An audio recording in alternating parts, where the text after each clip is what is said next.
Hello friends, स्वागत है आप सभी का हमारे नए वीडियो में। आज की इस वीडियो में हम देखेंगे यूपी टेट और सी टेट के लिए सीडीपी। आज का हमारा टॉपिक है अधिगम का स्थानांतरण, ट्रांसफ़र ऑफ लर्निंग, जिसके हमने 30 मोस्ट इंपॉर्टेंट एमसीक्यू सेलेक्ट किए हैं। तो चलिए शुरू करते हैं। तो स्टूडेंट, फर्स्ट क्वेश्चन है जिसमें लिखा है अधिगम का स्थानांतरण क्या है। सीखना, भूल जाना, एक परिस्थिति का अधिगम दूसरी परिस्थिति में उपयोग करना, दंड देना या फिर अनुकरण करना। तो अधिगम का स्थानांतरण क्या होता है? अगर आपके पास एक परिस्थिति का अधिगम है या पहले से कोई अधिगम है, आप उसको दूसरी परिस्थिति में उपयोग कर रहे हैं, इसी को बोला जाता है अधिगम का स्थानांतरण। तो option number B will be correct answer. आप समझ गए होंगे उस क्वेश्चन का मतलब। तो चलिए देखते हैं सेकंड क्वेश्चन। लिखा है ट्रांसफर ऑफ लर्निंग का हिंदी अर्थ क्या है। तो ट्रांसफर ऑफ लर्निंग यानी कि जो लर्निंग है, अधिगम है, उसको ट्रांसफर करना, एक जगह से दूसरी जगह ले जाना, यानी कि स्थानांतरण। तो option number B will be correct answer. Third question में लिखा है अधिगम स्थानांतरण कितने प्रकार का होता है। 2, 3, 4 या फिर 5। अधिगम स्थानांतरण कितने प्रकार का होता है। तो इसका राइट आंसर हो जाएगा ऑप्शन नंबर बी 3। अधिगम स्थानांतरण 3 प्रकार का होता है। अगले क्वेश्चन में लिखा है निम्न में से कौन सा अधिगम का स्थानांतरण का प्रकार है। नंबर 1 सकारात्मक स्थानांतरण, नंबर बी नकारात्मक स्थानांतरण और नंबर सी शून्य स्थानांतरण या फिर उपर्युक्त सभी। तो स्टूडेंट देखिए, ऊपर क्वेश्चन में लिखा था अधिगम स्थानांतरण कितने प्रकार का होता है, तो वहां पर हमने पढ़ा था 3 प्रकार का। अब इसमें पूछा है कौन सा प्रकार है, तो यहाँ पर देखिए अधिगम स्थानांतरण 3 प्रकार का होता है। पहला होता है सकारात्मक, दूसरा नकारात्मक और तीसरा शून्य स्थानांतरण। तो ये तीनों ही सही हैं। तो इसका राइट आंसर हो जाएगा उपर्युक्त सभी, option number D. Next question में लिखा है सकारात्मक स्थानांतरण का अर्थ क्या है। पूर्व अधिगम से नए अधिगम में सहायता मिलना, नए अधिगम में बाधा उत्पन्न करना, कोई प्रभाव ना पड़ना या फिर भूल जाना। तो यहाँ पर सकारात्मक की बात हो रही है, यानी कि पॉजिटिव ट्रांसफर। तो यहाँ पर पॉजिटिव का मतलब होता है अगर आपके पास पहले से कोई अधिगम है और दूसरा कुछ अधिगम आप कर रहे हैं तो उसमें सहायता मिलना। और नकारात्मक का मतलब होता है पहले वाले अधिगम का दूसरे में बाधा डालना। और शून्य स्थानांतरण का मतलब होता है कोई प्रभाव ना पड़ना। तो यहाँ सकारात्मक पूछा है तो ऑप्शन नंबर ए इसका करेक्ट आंसर हो जाएगा, पूर्व अधिगम से नए अधिगम में सहायता मिलना। अगला क्वेश्चन है जिसमें लिखा है नकारात्मक स्थानांतरण का अर्थ क्या है। सीखना आसान होना, नए अधिगम में बाधा उत्पन्न होना, कोई प्रभाव ना पड़ना या फिर अधिगम समाप्त होना। तो यहाँ नकारात्मक की बात हो रही है, निगेटिव। निगेटिव में का मतलब हो गया नए अधिगम में बाधा उत्पन्न करना। तो ऑप्शन नंबर बी इसका करेक्ट आंसर हो जाएगा। नेक्स्ट क्वेश्चन है शून्य स्थानांतरण का अर्थ क्या है। सहायता मिलना, बाधा उत्पन्न होना, कोई प्रभाव ना पड़ना या फिर पुनर्बलन मिलना। तो शून्य स्थानांतरण का अर्थ होता है कोई प्रभाव ना पड़ना, ऑप्शन नंबर सी। अगला क्वेश्चन है जिसमें लिखा है साइकिल चलाना सीखने के बाद मोटरसाइकिल चलाना सीखना किसका उदाहरण है। नकारात्मक स्थानांतरण, शून्य स्थानांतरण, सकारात्मक स्थानांतरण या फिर दंडात्मक स्थानांतरण। तो देखिए फ्रेंड, अगर आप साइकिल चलाना सीख गए हैं उसके बाद मोटरसाइकिल चलाना सीखते हैं तो उसमें आपको कुछ आसानी हो जाती है, यानी कि जो आपने साइकिल चलाना सीखा है उसका उपयोग मोटरसाइकिल चलाने में हो जाता है। तो ये होता है सकारात्मक स्थानांतरण, ऑप्शन नंबर सी। इसके बाद है क्वेश्चन नंबर 9, लिखा है हिंदी टाइपिंग सीखने के बाद अंग्रेजी टाइपिंग में कठिनाई होना किसका उदाहरण है। तो जैसे कि आपको हिंदी टाइपिंग आती है, अगर आप उसके बाद अंग्रेजी टाइपिंग करते हैं तो उसमें थोड़ी प्रॉब्लम होती है, क्योंकि जो कीपैड होता है उसमें हिंदी और इंग्लिश ये अलग अलग कीज होती हैं। तो जब यहाँ पर बाधा पड़ती होती है इसका मतलब क्या हो गया, सकारात्मक। ये तो नहीं होगा, सकारात्मक तो उपयोग होता है। नकारात्मक स्थानांतरण हो जाएगा, निगेटिव। शून्य स्थानांतरण, कोई प्रभाव ना पड़ना, तो ये भी गलत हो गया। तो इसका ऑप्शन नंबर बी हो जाएगा, नकारात्मक स्थानांतरण। क्वेश्चन नंबर 10 में लिखा है अधिगम स्थानांतरण का शिक्षा में क्या महत्व है। नए अधिगम को सरल बनाना, दंड देना, प्रतियोगिता बढ़ाना या फिर अनुशासन बनाना। तो अधिगम स्थानांतरण का शिक्षा में महत्व ये होता है कि नए अधिगम हम सीखते हैं तो जो पहले का अधिगम है वो उसको सरल बना देता है। तो option number A will be correct answer, नए अधिगम को सरल बनाना। 11 नंबर में लिखा है स्थानांतरण का सिद्धांत किससे संबंधित है। अधिगम, मूल्यांकन, अभिप्रेरणा या फिर बुद्धि। तो स्थानांतरण का सिद्धांत किससे संबंधित है, वो है अधिगम से। तो इसका राइट आंसर हो जाएगा ऑप्शन नंबर ए, अधिगम। 12 नंबर क्वेश्चन में लिखा है समान तत्व सिद्धांत थ्योरी ऑफ आइडेंटिकल एलिमेंट किसने दिया? स्किनर, थॉर्नडाइक, कोहलर या फिर पावलोव ने। तो समान तत्व सिद्धांत किसने दिया? तो इसका राइट आंसर हो जाएगा ऑप्शन नंबर बी, थॉर्नडाइक ने दिया था। अगला क्वेश्चन है जिसमें लिखा है थॉर्नडाइक के अनुसार स्थानांतरण कब होता है? जब विषय अलग हों, जब समान तत्व हों, जब दंड मिले या फिर जब पुनर्बलन ना मिले। तो थॉर्नडाइक के अनुसार स्थानांतरण कब होता है? तो कब होता है? जब समान तत्व हों, जब एलिमेंट आपके एक जैसे होते हैं।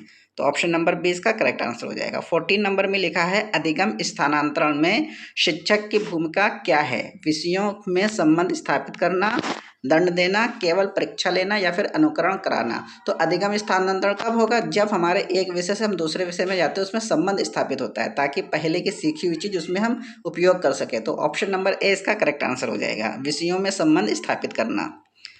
15 नंबर क्वेश्चन में लिखा है निम्न में से कौन सकारात्मक स्थानांतरण का उदाहरण है? गणित सीखकर भौतिक समझना, एक भाषा सीखकर दूसरी भाषा में भ्रम होना, कोई प्रभाव ना पड़ना या फिर भूल जाना। तो देखिए गणित अगर आपने सीखी है तो भौतिक आपको समझने में आसानी हो जाती है, फिजिक्स। तो यह तो हो गया सकारात्मक पॉजिटिव। दूसरा है एक भाषा सीखकर दूसरी भाषा में भ्रम होना। भ्रम होने का मतलब होता है बाधा डालना, तो ये नेगेटिव हो गया। कोई प्रभाव ना पड़ना, ये जीरो हो गया। भूल जाना, ये भी आपका नेगेटिव हो गया। तो यहाँ पर सकारात्मक पूछा है तो ऑप्शन नंबर ए इसका करेक्ट आंसर हो जाएगा, गणित सीखकर भौतिकी समझना। 16 नंबर क्वेश्चन में लिखा है अधिगम स्थानांतरण का सबसे महत्वपूर्ण आधार क्या है? समानता, दंड, अनुकरण या फिर भय। अधिगम स्थानांतरण का सबसे महत्वपूर्ण आधार क्या होता है? अगर आपके अंदर समानता है या फिर दंड मिल रहा, अनुकरण या फिर भय। तो इसका राइट आंसर हो जाएगा ऑप्शन नंबर ए, समानता। यानी कि अगर आप समानता ले आते हैं तो इसमें अधिगम स्थानांतरण होता है। 17 में लिखा है स्थानांतरण का कौन सा प्रकार अधिगम में बाधा डालता है? कौन सा प्रकार ऐसा है जो बाधा डालता है? सकारात्मक डालता है कि नहीं? ये तो उपयोग में लाता है। नकारात्मक, नकारात्मक जो होता है वो पहले की अगर कोई सीखी चीज़ है दूसरी में वो बाधा डालता है, तो ये नेगेटिव होता है। तो नकारात्मक इसका राइट आंसर हो जाएगा। शून्य में कोई प्रभाव नहीं पड़ता है, सामान तो एक अलग चीज़ होती है, तो नकारात्मक हो जाएगा, ऑप्शन नंबर बी। 18 में लिखा है यूपी टेट में अधिगम स्थानांतरण से सबसे अधिक क्या पूछा जाता है? प्रकार, उदाहरण और थॉर्नडाइक का सिद्धांत या फिर उपर्युक्त सभी। तो इसका राइट आंसर हो जाएगा उपर्युक्त सभी। सभी चीज़ें पूछी जाती हैं, तो आपका सभी को रिवीजन करना है। 19 में लिखा है अधिगम स्थानांतरण का संबंध किससे है? पूर्व अनुभव, भविष्य के अधिगम, वर्तमान अधिगम या फिर उपर्युक्त सभी। तो अधिगम स्थानांतरण का संबंध किससे है? पूर्व अनुभव। यानी कि अगर आपके पास पहले से अनुभव है तो आप उपयोग में ला रहे हैं। भविष्य के अधिगम, तो ये भविष्य के अधिगम तो कुछ होते ही नहीं, आप भविष्य में क्या सीखेंगे उससे कोई मतलब नहीं। वर्तमान का अधिगम या फिर उपर्युक्त सभी। तो इसका राइट आंसर क्या हो जाएगा? उपर्युक्त सभी, क्योंकि पहले का अनुभव या फिर बाद में आप जो सीखेंगे तो पहले की सीखी हुई चीज़ बाद में आप उपयोग करेंगे। वर्तमान अधिगम जो आप ले रहे हैं तो ये तीनों ही चीज़ें संबंधित हैं, तो उपर्युक्त सभी इसका राइट आंसर हो जाएगा। 20 नंबर में लिखा है यदि पूर्व ज्ञान नए ज्ञान में सहायता करे तो वो क्या कहलाता है? नकारात्मक स्थानांतरण, शून्य स्थानांतरण, सकारात्मक स्थानांतरण या फिर प्रत्यक्ष स्थानांतरण।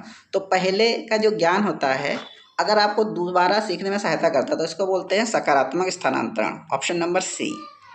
21 में लिखा है अधिगम स्थानांतरण को प्रभावी बनाने के लिए शिक्षक को क्या करना चाहिए? विषयों का संबंध स्पष्ट करना, दंड देना, रटवाना या केवल परीक्षा लेना। तो अगर हम इस अधिगम स्थानांतरण को प्रभावी बनाना चाहते हैं तो हमें विषयों के बीच में संबंध को पहले स्पष्ट करना होगा। जैसे हम फिजिक्स पढ़ा रहे हैं तो उसमें जो गणित की चीज़ें यूज होती हैं उनमें हमें संबंध बताना होगा। तो ऑप्शन नंबर ए इसका करेक्ट आंसर हो जाएगा। 22 में लिखा है सीखना सीखने में सहायक होता है। यह कथन किससे संबंधित है? मूल्यांकन, अधिगम स्थानांतरण, अभिप्रेरणा या फिर बुद्धि। तो देखिए जो सीखना यानी कि पहले की सीखी हुई चीज़ें हैं दोबारा सीखने में सहायक होती हैं, तो ये कथन जो है ये अधिगम स्थानांतरण से संबंधित है। तो ऑप्शन नंबर बी इसका करेक्ट आंसर हो जाएगा। शून्य स्थानांतरण का उदाहरण कौन सा है? तैराकी सीखने का इतिहास पढ़ने पर प्रभाव। तो क्या आप अगर तैरना जानते हैं तो इतिहास पढ़ने पर कोई प्रभाव पड़ेगा? नहीं पड़ेगा। साइकिल सीख कर बाइक चलाते हैं तो बिल्कुल प्रभाव पड़ेगा, आपको आसानी रहेगी, आप किस तरीके से हैंडल उसका साधते हैं, कैसे सामने देखते हैं, तो इस पर प्रभाव पड़ेगा। एक भाषा से दूसरी भाषा में भ्रम, तो ये उल्टा हो गया, भ्रम डालना यानी कि निगेटिव हो गया। साइकिल सीख कर बाइक चलाना पॉजिटिव है, सकारात्मक, और भाषा से दूसरी भाषा में जो भ्रम आ रहा है, बाधा पड़ रही है, नेगेटिव हो गया। गणित से भौतिकी सीखना ये भी पॉजिटिव हो गया, लेकिन हमसे पूछ रहा है शून्य स्थान, तो शून्य का मतलब होता है कोई प्रभाव ना पड़ना, तो ऑप्शन नंबर ए हो जाएगा, क्योंकि तैराकी सीखेंगे तो इतिहास पर कोई प्रभाव नहीं पड़ेगा। तो ऑप्शन नंबर ए इसका करेक्ट आंसर हो जाएगा। 24 में लिखा है अधिगम स्थानांतरण का कौन सा प्रकार सबसे उपयोगी माना जाता है? नकारात्मक, शून्य, सकारात्मक या फिर अप्रत्यक्ष। तो अधिगम स्थानांतरण का कौन सा प्रकार सबसे उपयोगी माना जाता है? सबसे उपयोगी सकारात्मक ही माना जाएगा क्योंकि वो उपयोग में लाया जाता है। तो ऑप्शन नंबर सी इसका करेक्ट आंसर हो जाएगा।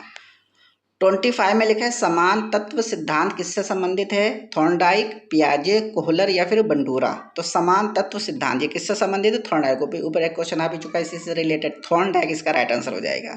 26 में लिखा है अधिगम स्थानांतरण में अभ्यास का क्या महत्व है? अधिगम मजबूत होता है, अधिगम समाप्त होता है, कोई प्रभाव नहीं या फिर भ्रम बढ़ता है। तो अधिगम स्थानांतरण में अभ्यास का क्या महत्व होता है? अधिगम मजबूत होता है। क्या हो जाएगा? अधिगम मजबूत होता है। ऑप्शन नंबर एक करेक्ट आंसर हो जाएगा क्योंकि अगर आप अभ्यास करते हैं तो जो आपका सीखना है वो और भी मजबूत हो जाएगा।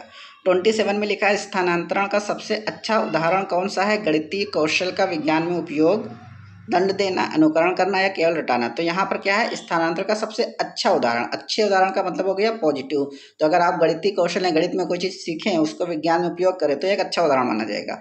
दंड देना, अनुकरण करना या केवल रटना ये एक अच्छा उदाहरण नहीं है। तो ऑप्शन नंबर ए इसका करेक्ट आंसर हो जाएगा।